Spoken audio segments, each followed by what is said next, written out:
Hello বন্ধুরা, কেমন আছেন সবাই? আশা করি খুব ভালো আছেন। আমার সামনে যে ফুয়েল পাম্পটি রয়েছে, এটা ভার্সন 2 ফুয়েল পাম্প এফজেড। এই ফুয়েল পাম্পটি ক্লিন করা হয়েছে। ক্লিন করার পর এটি ফিটিং করা দেখানো হচ্ছে।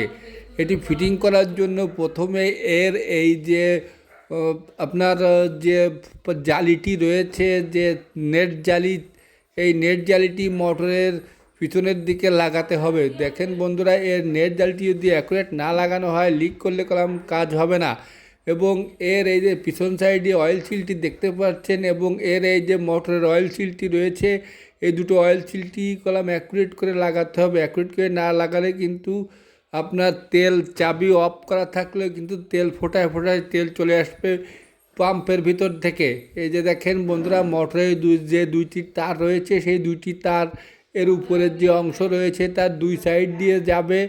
এভাবেই কিন্তু এর যে ফুয়েল পাম্পটি রয়েছে, এটি কলম ফিটিং করতে হবে। এর এই যে লকগুলো দেখতে পাচ্ছেন, বুড়ো আঙ্গুলের নখ দিয়ে ওই লকগুলো চাপ দিয়ে ধরতে হবে এবং এক হাতে প্রেশার দিতে হবে। দিলেই কিন্তু লকগুলো অ্যাকুরেট লেগে যাবে। এই যে দেখেন বন্ধুরা, আমরা এর এই যে ফুয়েল পাম্পটি ফিটিং করছি, আমরা ফুয়েল পাম্পটি পরিষ্কার করেছি। আসলে এই ফুয়েল পাম্পের ভিতরে প্রচুর পরিমাণে ময়লা ছিল, এই জন্য গাড়িতে অনেক ডিস্টার্ব করছিল। আমরা এই জন্যে ফুয়েল পাম্পটি লাগিয়েছি। এবার এর এই যে কানেকশনগুলো দেখতে পাচ্ছেন, এই যে সাইডে যাবে কালো কালারের তার, এবং তারপরে যে তারটি যাবে সেটি হচ্ছে হলুদ লাল কালারের তার। এই তারটি হচ্ছে ফুয়েল যে সেন্সর, তেলের মিটার যে সেন্সর, সেই সেন্সরের তার হচ্ছে এই দুটো।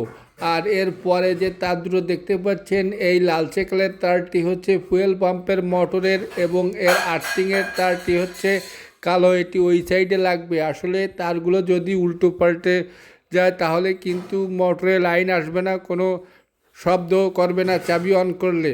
আসলে এইগুলো অ্যাকুরেট করে দেখবেন এবং অ্যাকুরেট করে লাগাতে হবে। আপনারা যদি কোনো কেউ খোলেন এইগুলো, তাহলে হয়তো এই ভিডিও দেখে খুলবেন, আর নতুবা এটিকে মোবাইলের ছবি তুলে রাখবেন। এই যে দেখেন, আমার এর ফুয়েল পাম্পটি ফিটিং করা হয়ে গেছে।